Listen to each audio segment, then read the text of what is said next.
뾰로롱 안녕하십니까. 이 한파 도대체 끝은 언제일까요? 온 세계가 그냥 한파로 덜덜덜덜. 진실 추적자 사건 반장 시작합니다. 이 프랜차이즈 떡볶이 브랜드 국대 떡볶이가 최근 출시한 멸공 떡볶이가 논란입니다. 멸공이 애국이다, 공산당 아웃 같은 구호가 포장지에도 저렇게 딱 적혀 있는데, 근데 일부 원료에 중국산이 포함됐다는 겁니다. 이 회사 측은 중국산 원료는 극소량에 불과하다 했다는데요. 결국 판단은 소비자들의 몫이겠죠? 오늘 출연자 소개해드리죠.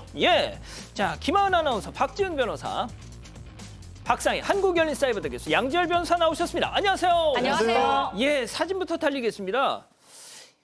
잃어버린 강아지를 찾습니다. 지난해 연말 서울 신림동에서 잃어버렸어요.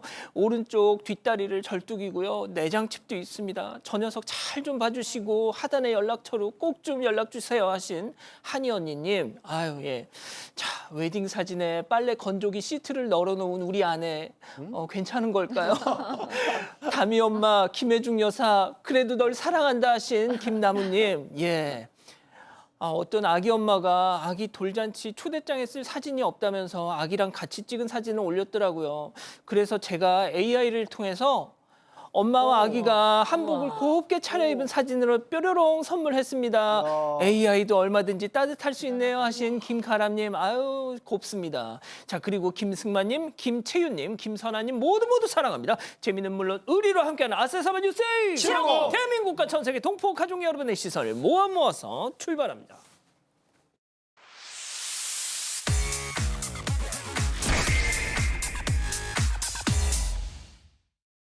첫 번째 가볼까요?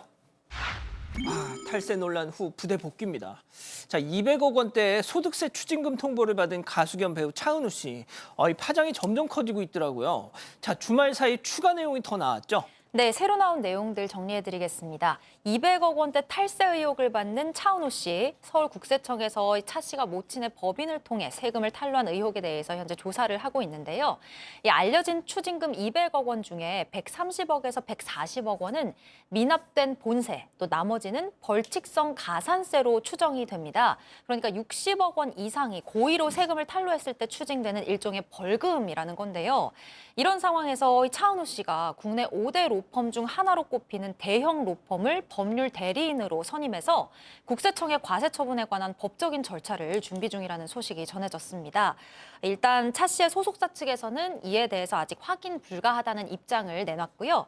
덧붙여서 인천광역시 강화군청에서는 오늘 차 씨 모친의 법인과 관련한 신고 민원을 접수해서 조사에 착수한 걸로 알려졌습니다. 그런데 차은우 씨가 최근에 휴가를 나갔었다고요? 네, 지금 군복무 중이죠. 통상 휴가, 아마 정기 휴가를 나온 걸로 보입니다. 나와서 뭐 별다른 대응은 없었고요.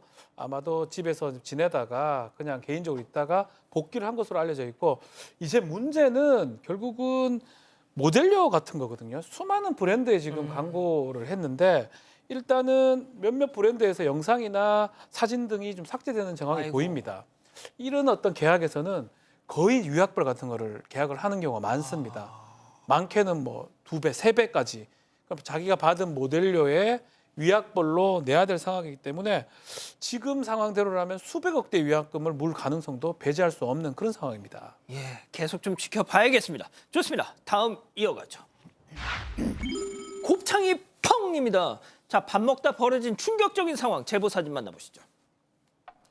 지글지글 불판 위에 올려진 삼겹살과 곱창. 그런데 그 주변을 봤더니 여기저기 터져나온 곱들로 완전 너저분해진 테이블. 자, 대체 무슨 상황인지 당사자에게 들어보시죠.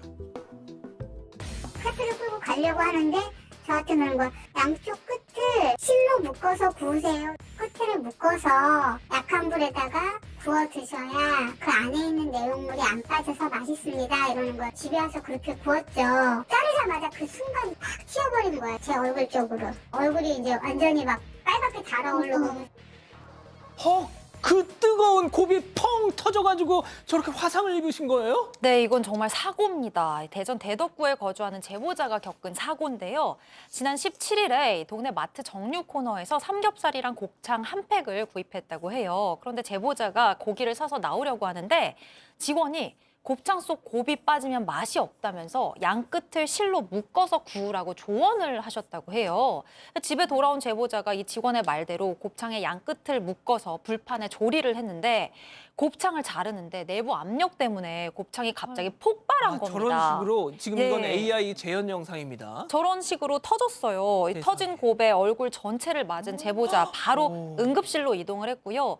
2도 화상 진단을 받고 아이고야. 5일 동안 입원 치료를 받았다고 해요. 그리고 앞으로 6개월 동안 통원 치료도 받아야 한다고 합니다. 너무 많이 다치셨는데요. 그러게요. 이거 굉장히 큰 사고이고 뭐 치료비도 굉장히 많이 나올 수밖에 없는 상황인데 일단 이분이 찾아가가지고 마트에 화상을 했더니 들어오는 대답이 한 번도 그런 사례가 없었다라고 얘기를 했다라는 거예요. 그래서 아니 지금 직원분이시니까 사장님하고 얘기를 좀 하고 싶다 했더니 우리 마트에는 사장님이 없다라고 그렇게 얘기를 했다라는 겁니다. 그런데 그러고 나서 그럼 나중에 이 손해를 어떻게 할 거니까 알아보고 연락을 주겠다라고 해서 집에 가서 나름 조사를 하셨던 모양이에요. 예. 직원이었던 그 사람이 제보자에 따르면 사장님이었던 걸로 파악이 되고 있다고 합니다. 아무튼 치료비는 일단은 제보자분이 다 냈고 나중에 이거를 뭐 손해배상 책임을 일부라도 져야 되는 거 아니냐 물어봤는데 본인은 책임이 없다라는 식의 입장이라고 합니다. 그 마트 사장님이라는 분이. 그래서 정말로 지금 책임이 없다라고 할 수 있는지 궁금해하신다고 하는데 저는 이게 그냥 본인이 사서 이거를 구운 게 아니라 그 조리법을 들은 거잖아요. 저는 굉장히 생소한 조리법이긴 하기 때문에. 그래서 물론 이건 뭐 다퉈보아야겠지만 이런 정도의 위험한 조리법을 알려줬다라면 충분히 주의하라는 거를 다시 같이 알려줘야 되는 게 아닌가. 과실이 과연 없다고 볼 수 있을지 저는 100% 그냥 잘못이 없다고 보기는 어려운 것으로 저는 개인적으로 봅니다. 예, 놀랍네요. 좋습니다. 다음 이어가죠. 흔적도 없이 쓱입니다. 자, 날이 갈수록 대담해지는 행각들. 첫 번째 제보 영상 만나보시죠. 자, 옷가게 앞을 기웃기웃. 아우, 이 옷 뭐야. 완전 내 스타일이야. 자, 이리저리 책책. 이내 떠나는가 싶더니 주변을 어슬렁어슬렁 그러고는 다시 컴온. 자, 옷걸이에 걸린 조끼를 툭 빼더니 돌돌돌돌돌돌돌 주변을 돌돌돌돌 주변을 살피곤 휙 사라집니다. 아이고 할매. 아이고 진짜 참말로. 네, 제보자께서는 대구 서문시장에서 의류 매장을 운영 중이에요. 근데 지난 20일에 이제 가게를 지키다가 잠시 화장실에 다녀왔습니다. 그런데 보니까 좀 옷이 없어진 것 같아요. 저렇게 체크해 보니까 이제 할머니 한 분이 지나가다가 와서 조끼가 마음에 드시는지 옷걸이에서 조끼를 딱 빼더니 그냥 돌돌돌돌 말아가지고 딱 가져가신 거예요. 그런데 저 솜씨가 아무리 봐도 너무 빠른 손 놀림 이런 게 한두 번 해본 것 같지가 않다라는 생각이 드셨다고 합니다. 그래서 바로 경찰에 신고했고 현재까지 수사가 진행 중이라고 합니다. 그렇군요. 두 번째 제보 영상 만나보시죠. 뚜벅뚜벅 걸어가던 저 남성 끽 멈추더니요. 뭔가 쓱 한번 보고는 다시 떠나는 줄 알았지. 다시 유턴. 근데 왜 자꾸 왔다 갔다 하는 거야? 자, 결국 다시 돌아온 남성 자전거들 사이 킥보드 한 대 쓱 집어들고 후다다다다닥 떠납니다. 전동 킥보드도 아니고 애들 발로 미는 킥보드를 아저씨가 가져가서 뭐 하려고 손주 줄라고? 네, 저거 11살짜리 거거든요. 저거를 정말 고민과 고민 끝에 탐이 많이 났는지 몇 번 보다가 가져가는 모습인데 3번 왔다 갔다 네, 했어요. 3번 왔다 갔다 했습니다. 이게 사실은 아이가 타던 건데 잊어버려가지고 킥보드가 없어졌구나 확인하고 CCTV 확인하면서 당연히 다른 아이가 가져갔을 거라고 생각했는데 너무나 놀랐습니다. 예, 아저씨예요. 그러니까. 몇 번과 고민 끝에 너무나 탐이 났는지 이걸 가져가야 되나 말아야 되나 결국은 가져가는 모습이 있고 이 킥보드 가격이 조금 됩니다. 20만 원 정도 되고요. 아이고, 야, 어쩔 수 없이 이거는 경찰에 신고할 수밖에 없는 상황이고 일단은 아이가 아니라서 어른이라서 더 충격이라고 합니다. 그러니까. 갖다 놓으세요. 좋습니다. 예, 마지막 사연으로 가보죠.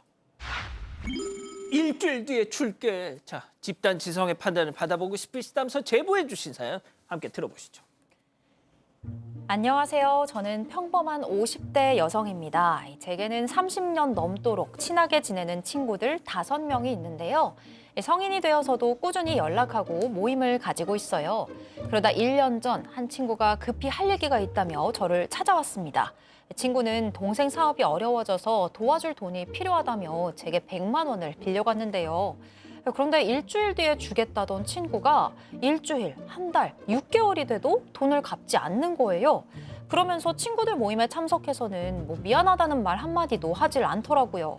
그래도 전 30년지기 친구를 믿고 기다리고 있었는데 어느 날부터 친구가 저는 물론 다른 친구들의 연락도 받지 않고 모임에 나오지 않는 겁니다.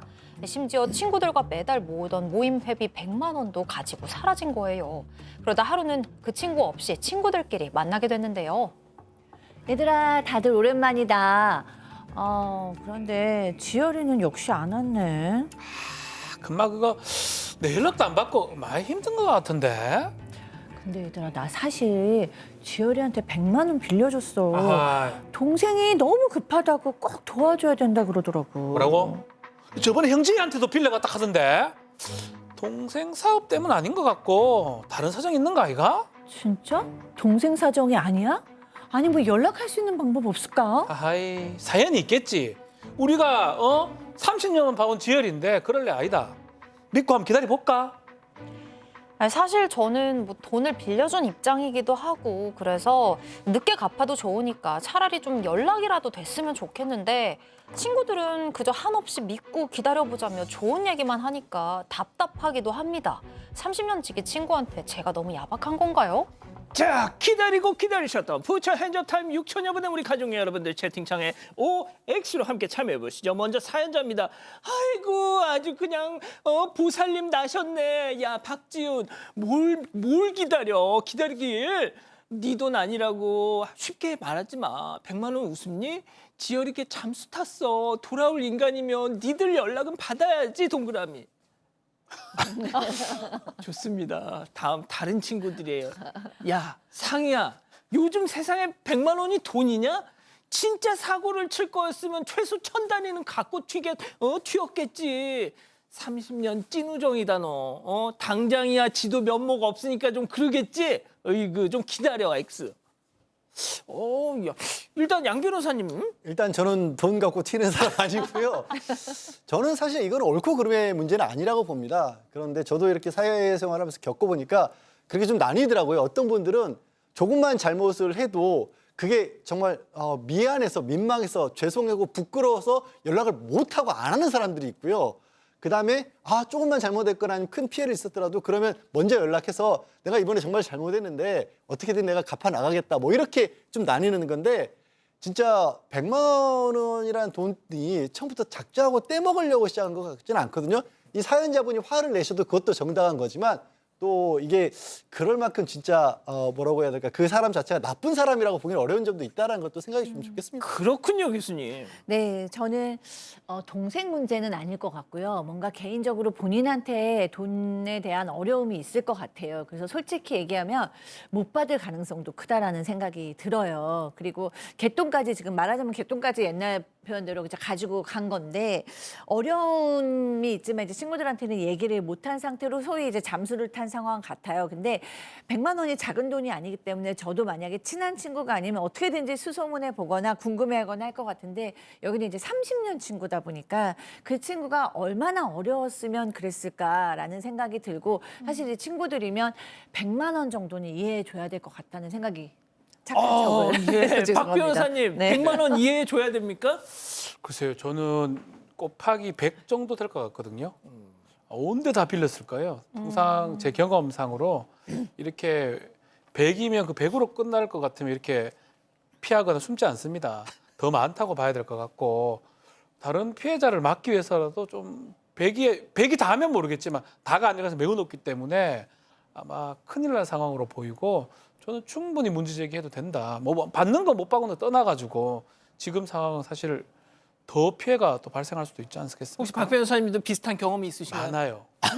저는 그래서 이게 이 돈이 제일 문제예요. 100만, 200만 안 줄 수도 없는데 이거를 저 같은 경우는 좀 적게 주긴 하는데 못 받을 생각으로 그런 게 매우 사실 이 경우는 거의 어렵다. 저 경험은 그렇습니다. 쉽지 그렇군요. 않아요. 아니 박 변호사님 돈 쉽게 빌려주시나 봐요. 양 변호사님한테는 안 됩니다.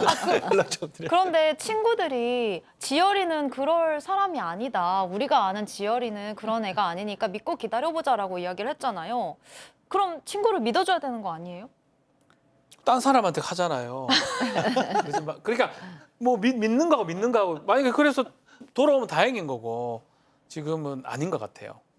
자, 우리 가족 여러분들은요? 다롱라미 01님을 비롯해서 많은 분들이 친한 사이일수록 동거래 조심해야 된다고 말씀 주셨고요. 경민 천사님께서 지열이라고 하니까 왠지 착할 것 같아라고 말씀 주셨습니다. 그렇군요. 예, 방송에서 보여지는 이미지가 전부는 아니라는 거. 제보 메일, 제보 카톡 많은 연락 주시고요. 잠시 후 돌아옵니다. 채널 고정 리모컨 돈 터치. Here for your trip? 호텔에서 말이야. 누군가는 프로포즈를 주고받았대. 나는 어떤 방을 만나게 될까? 어디라도 걱정 없이 트립. 호텔 최저가 보장제 24시 고객센터. 호텔 예약도 트립닷컴. 다 쓰기도 전에 다시 산 아이크림은 유세린이 처음이었어요. 15년 만에 업그레이드된 3가지 유효 성분이 4주 만에 6가지 눈가 표적 케어. 경험하세요. 1위의 차이. 유세린 아이크림. 이상한 과학의 나라 에이스. 꽤 오래전 것 같은데 왜 시간이 그대로지? 에이스에선 시간이 다르게 흐르니까요. 짧게 자도 오래 잔듯 시간을 거스르는 과학 에이스 침대. Here for your trip? 호텔에서 말이야. 누군가는 첫 관객이 생겼대. 나는 어떤 방을 만나게 될까? 어디라도 걱정 없이 트립. 호텔 최저가 보장제 24시 고객센터. 호텔 예약도 트립닷컴.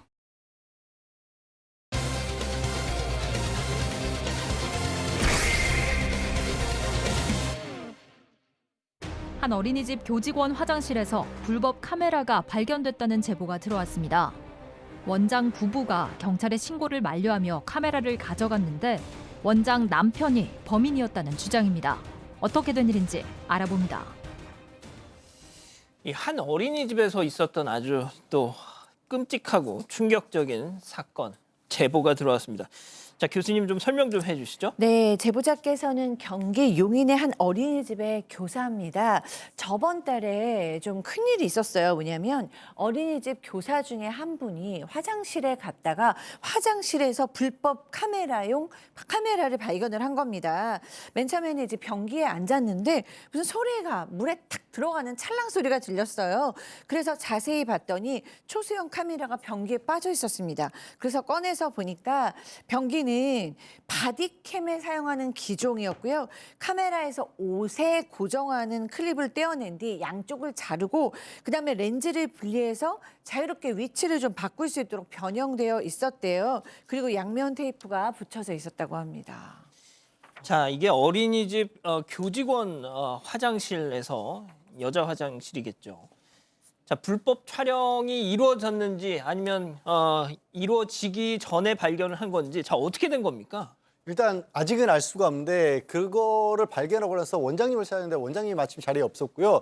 이 남편인 이사장이 차량 운행을 맡고 있었는데 이사장이 돌아와서 이걸 얘기를 했답니다. 그러니까 깜짝 놀라가지고 그러면 이 카메라하고 컴퓨터하고 연결해서 뭐가 들어있는지 봅시다라고 당장 카드 리더기를 가져왔다라고 해요. 근데 확인을 해보더니 안에 데이터가 아무것도 없다라고 얘기를 했다라는 거예요.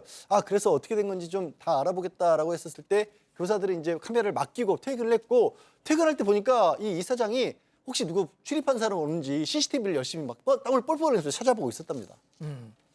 자, 이런 상황에서는 당연히 경찰에 신고하는 게 가장 시급해 보이는데 자, 그 이후에 어떤 일이 벌어졌을까요? 체크포인트 짚어보죠. 어린이집 명탐정. 자, 어떤 얘기인지 어린이집 교사 회의 녹취 내용을 들어보시죠. 나는 이게 그냥 화나고 불쾌하고 이런 게 아니라 난 이 사람을 잡고 싶어. 그런데 건건이래요. 100건의 사건이 있잖아요. 그러면 3건을 잡을 수 있어요. 근데 이 3건 중에서도 100%다 검거가 되는 게 아니라 92%래요. 그러면 우리는 100명 중에 한두 명 건만 잡을 수 있는 거고 그 다음에 아무것도 없다 그럼 사건 덮어버려요. 경찰들은. 지금 사명이 우선 가장 중요해요. 지금 아무것도 안 나오잖아요. 그래서 지금 제가 하려는 게 지금 포렌식에서 하는 거죠. 자, 일단 그 대화 내용을 들어보면 박 변호사님 네. 경찰에 신고하기보다는 일단 우리끼리 한번 찾아보자 그렇죠. 이 얘기예요. 3%밖에 안 잡힌다고요? 어디서 이상한 모르겠습니다. 예. 대부분 경찰에 신고하자고 그 어린이 그 집 교사 회의에서는 그렇게 얘기했는데 두 사람만이 반대를 하는 모습이에요. 원장 부부입니다. 원장 부부고 이사장인데요. 이게 사건 경찰에 맡겼다가 뭔가 안 나오면 더 문제가 있는 거 아니냐. 사건이 그대로 묻힐 수 있다. 그러면서 뭐 몇 건 안 된다고 금방 얘기를 했잖아요. 포렌식 업체에 분석을 맡기겠다라고 얘기를 했다고 하고요. 결국은 사설 포렌식 업계에 맡겼다고 합니다. 문제는 이제 SD 카드가 지금 중요한데 컴퓨터에 연결된 흔적이 2번 이제 발견했는데 그 2번이 딱 그겁니다. 포렌식 업체가 분석 진행할 때, 그리고 또 한 번은 이사장이 카메라를 갖고 있던 그 시점 새벽 5시 30분에 2번 흔적이 지금 발견됐는데, 이럼에도 불구하고 이사장 끝까지 컴퓨터 연결한 적이 없다라고 딱 잡아졌다고 합니다. 아까 박 변호사님도 말씀하신 것처럼 불법 카메라 100건 신고하면 3건을 잡는다. 그렇다면 검거율이 3%라는 건데, 저도 사건 반장 참 오래 진행을 했지만 이렇게 터무니없이 낮은 검거율 저는 처음 금시초문입니다. 자, 제보자에 따르면 끝까지 아니라고 하던 이 남편 이사장, 이 카메라를 구입한 사실 인정했다고 합니다. 하지만 이 사장이 왜 그 카메라를 샀는지 설명한 이유 정말 황당했다는데요. 직접 들어보시죠. 카메라는 그 전에 구입을 했대요. 왜 그럼 구입을 했냐? 그건 내가 물어보지 않았고, 이제 그건 변호사하고 얘기하는 걸 내가 들어서 아는 거예요. 그 텀블린가? 그거 보면서 발에 딱 엑셀레이터를 잘못 눌렀는데 브레이크를 눌러가지고 오히려 사고들이 많이 일어나고 그러니까 그거를 어린이집 차나 여기에다가 설치를 해서 혹시라도 뭐 사고를 대비하려고 해서 했대요.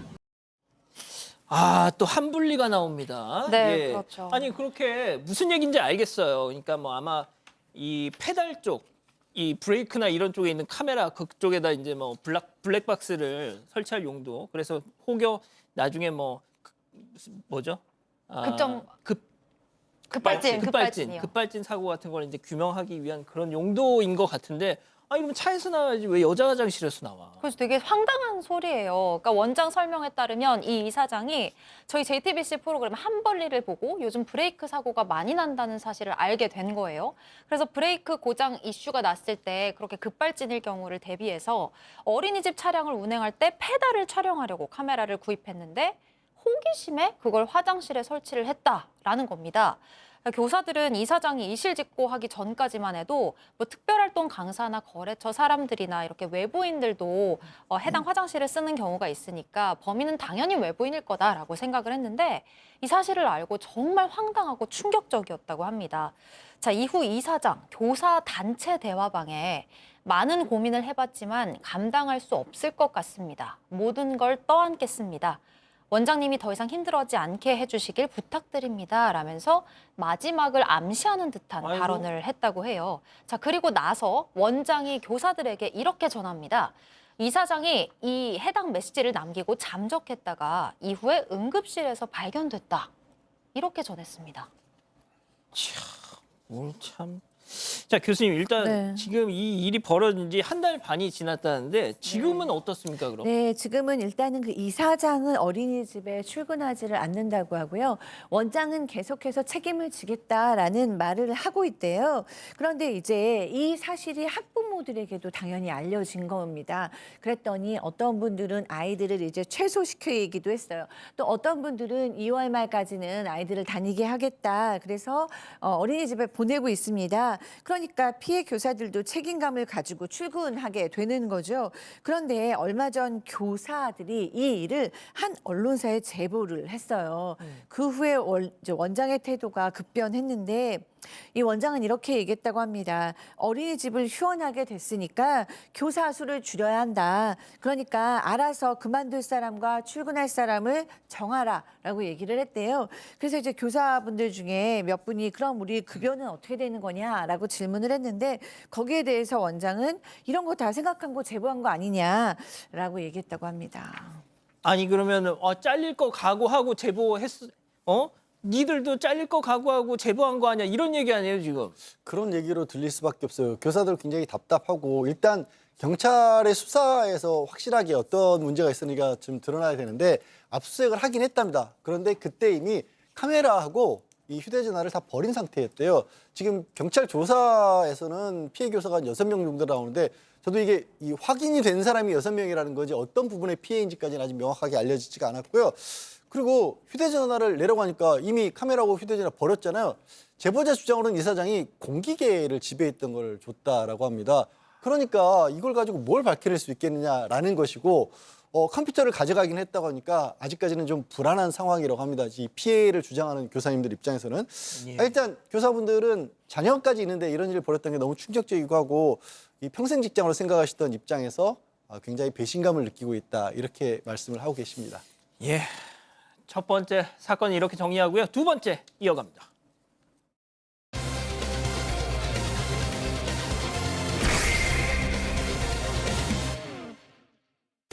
아파트 주차장에서 다른 차량 운전자와 시비가 붙었다는 배달기사의 제보가 들어왔습니다. 갑자기 좌회전한 차량에 놀라 짧게 경적을 울렸는데 배달 목적지까지 따라온 남성이 밀치고 욕설을 했다는 주장입니다. 무슨 일이 있었던 건지 알아봅니다. 예, 오늘은 분노 조절 장애 갑자기 막 욱하는 사람들 있잖아요.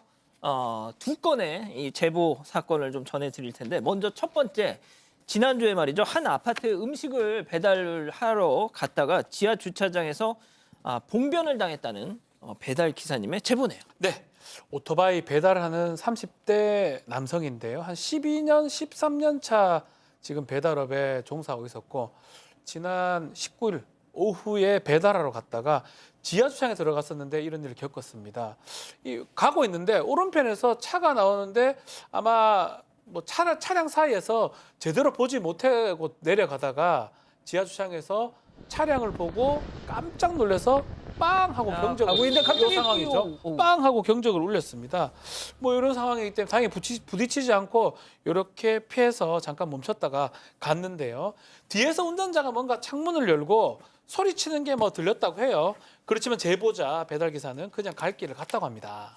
자, 보신 것처럼 갑자기 차가 나타나니까 깜짝 놀라서 여기 오토바이 있다. 짧게 경적을 띵 이렇게 눌렀는데 잠시 후에 예상치도 못한 일이 벌어졌다는 거죠. 체크포인트 짚어보죠.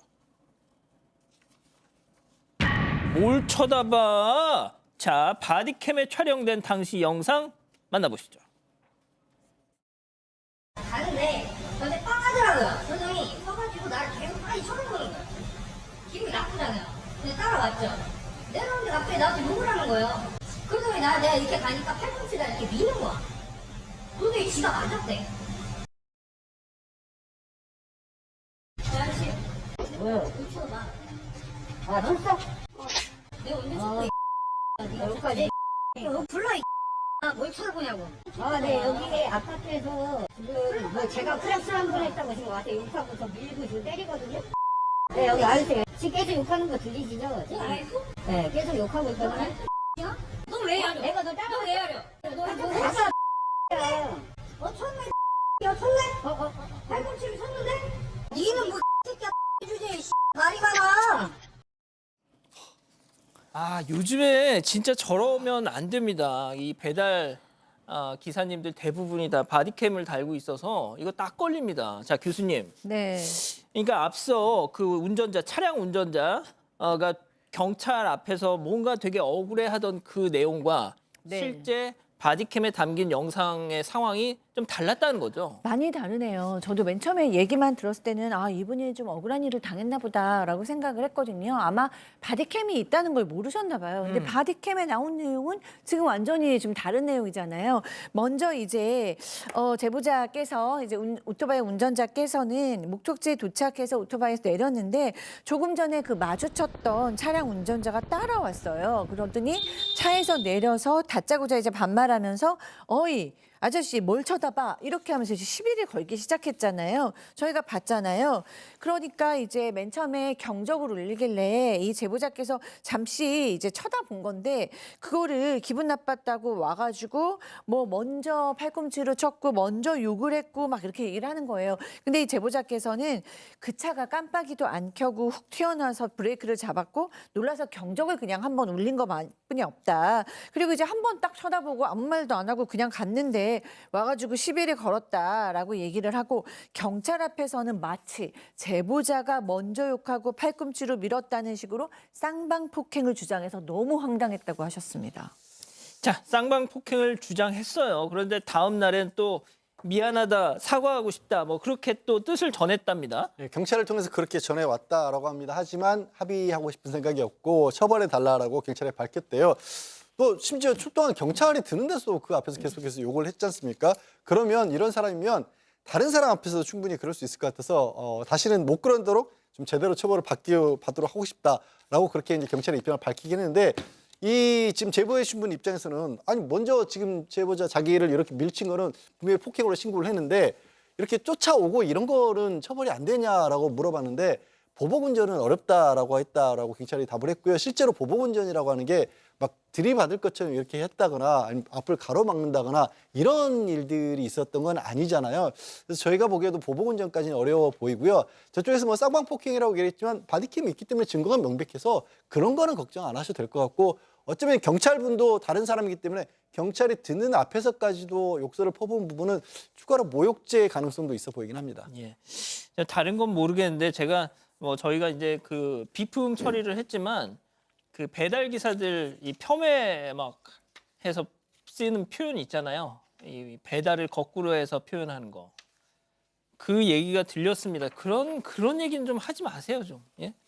자, 이번엔 말이죠. 출근길 아침 도로 한복판에서 황당한 일을 겪었다는 제보인데요. 자, 김하나 아나운서. 네, 이번엔 지난 23일 바로 지난주 금요일이었습니다. 오전 8시 반쯤 일어난 일인데요. 이 제보자 부부가 대구의 한 도로를 달리고 있었습니다. 당시에 뭐 차가 막히는 구간도 있고 차가 좀 적은 구간도 있고 하긴 했었는데 제보자는 제한 속도인 시속 80km 이하로 안전하게 주행을 좀 하고 있었다고 해요. 자, 그 다음에 어떤 일이 있었는지 영상 보면서 계속해서 설명해 드릴 텐데요. 예, 보시죠. 자, 제보자 차량 뒤로 옆차로로 이제 하얀 트럭 한 대가 상향등을 번쩍거리면서 다가오고 있죠. 빠르다. 빠른 속도로 다가오는데 지하차도에 진입하자마자 자 깜빡이를 켭니다. 그리고는 경적을 한 2초가량 울려요. 그리고 제보자 차량 바로 뒤로 지금 차선을 변경했어요. 자, 그 뒤로도 지금 경적을 빵 길게 한 10초 정도 울리고요. 지하차도를 벗어나고도 꽤 한참 동안 경적을 울리다가 결국 제보자를 앞질러서 빠르게 추월해 갑니다. 자, 갑자기 뒤에서 저렇게 두 번이나 경적을 울리니까 무슨 일이지 싶으셨대요. 뭐가 저렇게 급한 일이 있지? 자, 그래서 트럭은 제보자 차량을 앞질러 갔지만 얼마 안 가서 다시 만났습니다. 제보자 얘기 그리고 그 이후 상황 들어보시죠. 그 뒤에 있는 BMW가 그 차가 뛰어든다고 뭐라고 하는 겁니다. 처음에. 근데 그 빵 소리가 10초 동안 계속 나는 거예요. 그래서 이제 그 트럭이 내는 소리라는 건 알았는데 왜 저한테 내는지는 몰랐고 이 차가 제 오른쪽으로 가지고서는 창문을 열고 뭐라고 막 하더니 다시 1차로로 저를 가로질러서 이렇게 가더라고요. 5초가 채 안 됐어요. 구간이 그렇게 길지가 않거든요. 제가 오는 걸 확인하고 이제 또 그렇게 욕을 퍼부었던 거죠.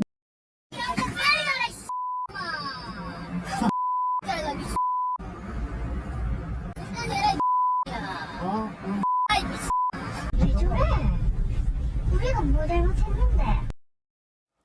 아이고 세상에 아내분이 그렇죠. 조수석에 있었구나. 다 알잖아요. 어. 앞만 봐도 뭘 잘못했는지 알 수가 없는데 저렇게 막 계속 하니까 블랙박스를 확인했는 게 저 장면이에요. 예. 몇 번을 봐도 뭔가 앞차가 뭐가 잘못한 게 지금 없는데 저런 행동을 했다고 해요. 실제로 저기가 뭐 마주친 적도 없고 이해가 안 된다는데 저 장소가 지금 제한 속도가 80km고요. 예. 시속 한 6, 70km 정도로 달렸기 때문에 느린 것도 아니에요. 그럼에도 불구하고 와서 빨리 가라면서 욕설도 했고 이 사실은 나중에 침까지 뱉었다고 합니다. 제보자 차량을 향해서. 이것도 뭐 재물 손괴 가능성이 뭐 없는 건 아닌데 뭐 그게 맞질 않았기 때문에 재물 손괴가 되지는 않았을 것 같고 다만 욕설을 지금 하는 모습입니다. 그리고 옆에 이제 많은 다른 차량이 그걸 들을 수 있기 때문에 모욕죄가 성립할 수 있다고 생각이 들어서 고소장 제출을 했고요.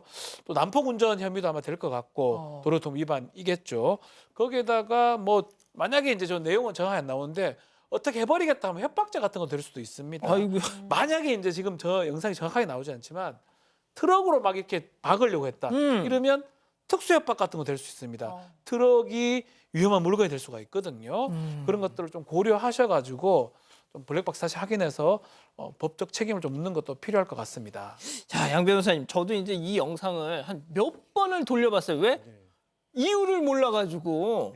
아니, 그런데 진짜 요즘에는 전방, 후방, 실내, 뭐 이 풋브레이크 쪽에 사방이 카메라입니다. 저러면 큰일 나요. 이제는요 그냥 24시간 체증이 되고 있다라고 생각을 하셔야 할 것 같고요. 아직도 변한 세상에 적응을 못하는 사람들 그렇게 많은데 그냥 적응을 하고 못하고가 아니라 물론 얼마나 느렸는지 별로 느린 것 같지도 않거든요. 저분은 좀 상담을 받으셔야 할 것 같아요. 예. 뭐 이 방송 혹여 보시고 아 내가 이래서 화를 냈다라고 뭐 좀 말씀 주실 게 있으면 연락 주세요. 자, 이렇게 정리하고요. 별별 상담소 이어갑니다.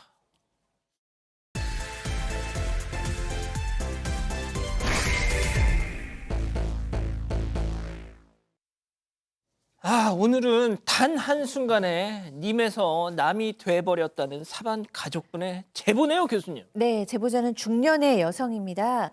지난해 오랫동안 쓰던 휴대전화가 말썽을 부려서 예전에 남편이 쓰던 공기계를 잠깐 쓰게 됐어요. 그 남편의 예전 전화를 켜니까 이제 문제는 지금 남편의 어떤 그 휴대폰의 어떤 부분과 이제 연동이 되기 시작한 겁니다. 동기화가 되어 있었어요. 그래서 결국에는 판도라의 상자가 열리고 만 겁니다. 왜냐하면 남편의 휴대전화 앨범 속에 낯선 여성의 셀카 사진과 함께 손편지가 있었어요. 그런데 그 손편지에 그러니까 사진 안에 손편지가 있었는데 그 내용이 너무 충격적이었습니다. 우리가 함께 보낸 1년 참 행복했다. 나란 사람을 사랑해줘서 고맙다. 이렇게 써 있었고요. 편지 맨 아래 적힌 날짜는 불과 일주일 전이었습니다. 그런데 더 충격적인 건 이 남편의 상간이요. 같은 동네 미용실 원장이었고요. 남편보다 5살이 연상인 여성이었습니다. 자, 그런데 이 남편의 불륜을 알게 된 순간 가장 먼저 이 제보자 아내분은 딸이 떠올랐다고요? 네, 그도 그럴 게 당시 딸의 상견례를 앞두고 있던 시점이었다고 해요. 아이고. 그러니까 마음 같아서는 진짜 당장 이혼을 하고 싶은데 혹시라도 딸에게 폐가 되진 않을까 걱정이 되는 그런 마음이 드셨던 겁니다. 결국 제보자 남편에게 단도직입적으로 너 나랑 이혼할래? 그 사람 정리할래? 라고 물어봤는데요. 남편은 정리하겠다고 답을 했고 이후에 집에도 제때 들어오고 집안일도 도우면서 가정적인 모습을 실제로 보였다고 해요. 그래서 제보자도 아 진짜 이제 정신을 차렸나? 라고 생각을 했는데요. 자, 하지만 큰 오산이었습니다. 혹시나 하는 마음에 다시 남편의 휴대전화를 확인했더니 여전히 상간녀와 불륜을 이어가고 있었고요. 이걸 다시 한번 들키니까 이 남편 나도 할 만큼 했다 욕설을 퍼붓고 집을 나가버렸습니다. 자, 그런데 이렇게 욕설을 퍼붓고 가출한 남편. 누군가한테 SOS를 칩니다. 제보자 얘기 들어보시죠. 정말 창피한 이야기인데요. 남편이 자기 입으로 얘기를 했대요. 자기한테 여자가 있고 여자랑 얼마나 됐고 그렇다고 얘기를 했대요. 제가 물어봤어요. 아빠가 너한테 그 얘기를 했을 때는 무슨 의미로 얘기를 한 것 같니? 그랬더니 자기 플레이요? 그러니까 자기도 그럴 수밖에 없었다? 뭐 이런 식으로 얘기를 했던 것 같아요. 아, 그러면은 아빠 이해해 줄 수 있어? 뭐 이런 그런 거. 거죠. 뭐 딸이 아빠 이혼해 뭐 이런 걸 바랄 수도 있어요. 딸한테 연락해서 딸한테 설명한 겁니다. 아빠가 지금 사랑하는 여자가 있다. 너도 좀 크면 나중에 좀 더 알게 될 것이다. 등등의 얘기를 하면서 엄마한테 좀 잘 얘기해서 이혼을 좀 부탁하는 그런 모습의 상황이었고요. 엄마 설득해달라 뭐 이런 걸로 보였고 그 이후에 제보자는 오히려 상간녀한테 뭐 손해배상 청구 위자료 청구 소송을 제기했고요. 이걸 하니까 또 남편은 이혼 소송을 제기한 겁니다. 이혼 제기하니까 우리 현행법이 아직까지 유책주의자입니다. 유책주의가 돼 있죠. 그러니까 남편이 책임이 있는 상황인데 책임 있는 사람이 이혼을 요구하니까 이것은 기각이 됐다고 합니다. 자, 그렇게 모양새가 좀 웃기게 되니까 얼마 뒤에 남편이 슬그머니 또 집으로 들어옵니다. 네, 집으로 돌아왔다라는 거예요. 그래서 아니 어떻게 들어온 거냐 못 믿겠다고 했더니 딸하고 결혼식 문제로 다퉜다. 그래서 도저히 이 사람이랑 더 못 사귀겠다. 그래서 상간녀하고? 예, 딸 결혼식 문제로 다퉜다라는 거예요. 그래서 도저히 못 견디겠다 그래서 헤어졌다라고 주장을 했답니다. 못 믿어서 상간녀한테도 전화해 보니까 너무 안 맞아서 헤어졌다. 저도 안 가진다. 뭐 이런 식의 얘기를. 저도 안 가진다. 네, 하지만 이게 신뢰가 이미 깨진 상태이기 때문에 소송을 취하진 않았대요. 대신에 이제 합의를 하고 소송을 정리를 했는데 어떻게 합의를 했냐면 앞으로 그 둘이 다시 만날 경우에 한 번 만날 때마다 1,000만 원씩 지급한다라고 위약벌 조항을 집어넣었다라고 합니다. 어쨌든 사실 위자료 액수, 위자료 뭐 2,000만 원, 3,000만 원 정도잖아요. 저 정도면 괜찮다 싶어서 저렇게 합의를 했는데 그러고 나서 소송 끝나고 일주일 만에 짐 싸서 다시 나갔답니다. 자, 결국 상간자 그 위자료를 낮추기 위한 계산된 쇼였습니다. 합의되자마자 또 가출을 했어. 네, 맞습니다. 정말 쇼 그 자체였어요. 그 이후로 가출한 남편 아예 대놓고 한 동네에서 상간녀와 두 집 살림을 차렸다고 합니다. 주변 지인들이 제보자한테 야, 그 집에서 네 남편 나오는 거 봤다. 그 여자랑 팔짱 끼고 있는 거 봤어. 자꾸만 이런 제보를 하는 거예요. 자, 제보자가 직접 확인을 하러 갔는데요. 상간녀 집 근처에서 두 사람을 지켜보다가 한 집을 함께 드나드는 장면을 목격을 한 겁니다. 자, 제보자 몰래 이런 장면들을 촬영을 했고요. 그렇게 모은 증거들로 상간 위약벌 소송을 다시 제기했는데요. 자, 그런데 정말 기가 막힌 일이 벌어집니다. 상간녀가 오히려 제보자가 나를 스토킹했다며 고소를 한 거예요. 자, 상간자 소송을 위해서 제보자가 모아둔 증거가 그대로 스토킹 증거가 돼버렸고요. 결국 제보자는 벌금형에 상간녀에 대한 접근 금지 명령까지 받게 됐고 게다가 상간녀 측 변호사 비용까지 부담하게 됐습니다. 자, 졸지에 스토커가 되고 전과자가 된 겁니다. 여기서 끝이 아닙니다. 제보자 아내분 또 다른 소송에 휘말리는데요. 직접 얘기 들어보시죠. 2번 이혼 소송이 들어왔어요, 남편이. 처음에는 제가 유책 배우자라고 기각을 시켜서 기각이 됐고요. 두 번째 이혼 소송에서 뭐 원래부터 맞지 않았다라고 하는 것 같아요. 저한테 말하기로서는 자기 운동화를 한 번도 빨아주지 않았다. 그리고 아침에 일찍 나가는데 깨어있으면서 일어나지 않았다. 이렇게 얘기를 한 적이 있어요. 박 변호사님, 네. 이건 좀 개인적인 질문인데요. 예. 혹시 사모님께서 운동화 빨아달라고 한 적 있습니까? 아, 저한테요? 예. 아니요. 아니, 그럼 아니, 박 변호사님이. 저 운동화를 거의 안 신어서 그런데 아니, 운동화 뭐가 빨지 됐든. 않습니다. 어. 운동화를 뭐 빨면 빨립니까 그게? 그럼 박 변호사님 출근 그 집에서 이렇게 딱 나오실 때 사모님 주무시고 계시나요? 아니면 아침 딱 이렇게 해서 뭐 요즘 조금 늦게 나오는데 제가 원래 새벽에 엄청 일찍 나오기 때문에 사실 조금 일하기 좀 어렵습니다. 그렇죠. 예, 요 상황이거든요. 두 가지 사유로 소송 제기를 했습니다. 뭐냐 하면 안 일난다라고. 근데 이것도 사실관계 틀렸어요. 실제로는 아내가 먼저 일하고 있었고 남편이 자고 있었던 경우가 많다고 하고요. 두 번째 지금 얘기했던 그거죠. 운동화를 안 빨아준다. 이것도 사실관계 틀렸어요. 신발 세탁 전문점에 계속 맡겨왔다고 합니다.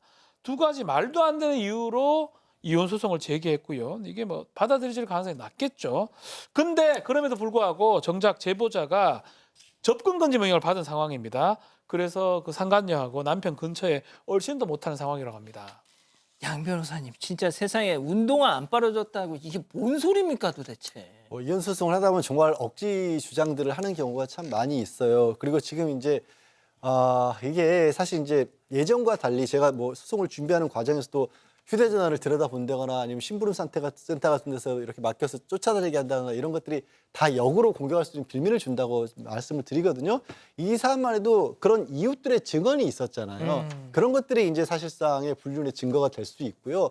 또 두 사람이 동네에서 이렇게 사실 살림을 차렸다면 그 가운데 뭐 주소를 옮겼다거나 그런 일들이 있을 거 아니겠습니까? 그런 것들로 이제 다시 소송을 풀어갈 수가 있는데 글쎄요, 이 정도면 이혼을 하실 수밖에 없는 게 아닌가 싶어요.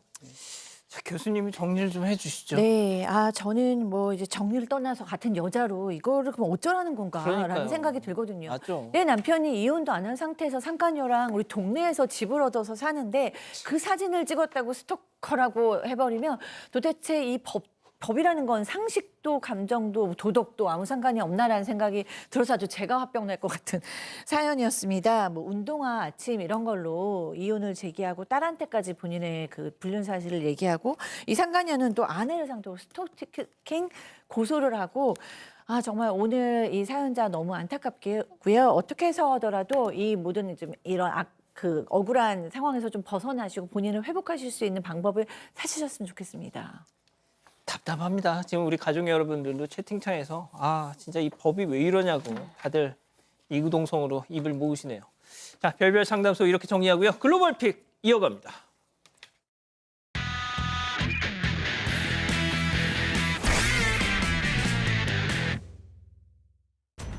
트럭에서 불길이 거세게 치솟고 있습니다. 심지어 적재함에는 가스통까지 가득 실려있는 아찔한 상황인데요. 자, 운전자가 급히 가스통 일부를 빼내고 소화기로 불길을 잡아보려고 하는데 쉽지가 않아요. 멀리 떨어져. 아유. 자, 그 사이 불길은 더 몸집을 키우고 짙은 연기가 걷잡을 수 없이 퍼져나갑니다. 자, 그 순간 자, 적재함에 있던 가스통 하나가 펑 터지고 내가 말았습니다. 얘기했잖아. 떨어져 있으라고. 첫 폭발 이후에 얼마 지나지 않아서 가스통이 연이어 터지면서 현장은 그야말로 아수라장이 됐는데요. 아유. 사고 현장에 소방차가 출동하고 결국 모든 불길을 잡을 수 있었다고 아유. 해요. 현재 연쇄 폭발의 도화선이 된 첫 화재 원인을 조사 중이라고 합니다. 다음 이어갑니다. 깜짝 놀랐네. 어두운 밤 길게 뻗은 파이프 위에 한 남성이 대롱대롱 매달려 있습니다. 거기에 속옷만 입은 남성도 영차영차하면서 합류를 합니다. 뭐 하는 거야 또? 이들이 시선을 떼지 못한 것은 바로 물살에 휩쓸려 떠내려가는 차량이었습니다. 어이구, 뭐야? 그리고 그 차량에서 창문에 나온 것은 다름 아닌 어린아이였는데 한시가 급한 상황. 두 남성은 재빨리 아이를 붙잡은 뒤 새로 합세한 남성에게 조심스럽게 세상에 이게 뭐야? 넘깁니다. 차량 안에 남아있던 다른 사람들은 구조대가 무사히 구해냈다고 하는데요. 이야, 세상에. 맞습니다. 이건 어둡고 추운 상황에도 불구하고 위기에 처한 사람을 위해서 몸서 나선 이들. 용감한 시민상 줘야 될 것 같습니다. 양 변호사는 저 장난치는 줄 알았어. 저도 처음에는 저게 뭔 짓인가 싶었는데 물에 빠질 각오라고 지금 추운데 옷 벗고 저기까지 간 거 아니에요? 세상에. 멋지십니다. 그러니까요. 다음 이어갑니다. 진짜. 남성이 대문을 천천히 닫는 사이 아이가 대뜸 운전석에 올라탑니다. 남성은 문을 닫느라 그 사실을 전혀 알지 못했는데요. 아유. 자, 잠시 후 쓱 후진하던 차량 이내 방향을 바꿔서 그럴 줄 앞으로 움직이기 시작합니다. 그제야 상황을 알아챈 남성 후다닥 서둘러서 막아서 보지만 일부러 차량을 막기에는 역부족이었습니다. 차량 그대로 대문을 들이받고 길가로 튀어나옵니다. 황급히 차문을 열고 들어간 남성, 그 순간 차량이 우뚝 멈춰 섭니다. 차량은 다시 차분히 후진해서 원래 있던 자리로 돌아왔고요. 아이가 쭈뼛쭈뼛 차에서 내립니다. 그냥 다리 몽댕이를 그냥 확 그냥. 알고 보니까요, 아이가 아빠의 주차를 도우려고 했던 거라고 합니다. 마음이 기특하지만 너 면허 없잖니? 차를 몰아서 안 된다는 사실 확실히 배워야 됩니다. 교수님 그래도 안 혼내네요, 진짜. 조금 혼내야 되는데 저럴 때. 그러니까. 마지막 영상 이어갑니다. 자, 한 사람의 몸이 현금인출기 안으로 들어가 있습니다. 뭐야? 다리만 공중에 덜렁 매달려 있는데요. 왜 장난을 해 또? 현금인출기에 사람이 들어가 있는 이유 바로 고양이 때문입니다. 자, 저기 어떻게 들어간 건지 현금인출기 뒤에 몸이 꽉 껴서는 꼼짝없이 갇힌 상황인데요. 시민들이 도우려고 했지만 번번이 실패하자 결국 구조대가 출동했습니다. 다른 선택지가 없어서 구조대원이 직접 현금인출기 안으로 몸을 집어넣고 말았던 건데요. 그렇게. 네, 구조대원의 살신성인 덕분에 무사히 구조가 됐으니까 이제는 좁은 곳 들어가지 마오! 위험해요! 더 얘기 안 하겠습니다. 예, 알겠습니다. 예. 사랑하는 사건 반장 가족 여러분, 저희는 내일도 4반 750 저녁 7시 50분에 다시 옵니다. 안녕히 계십시오.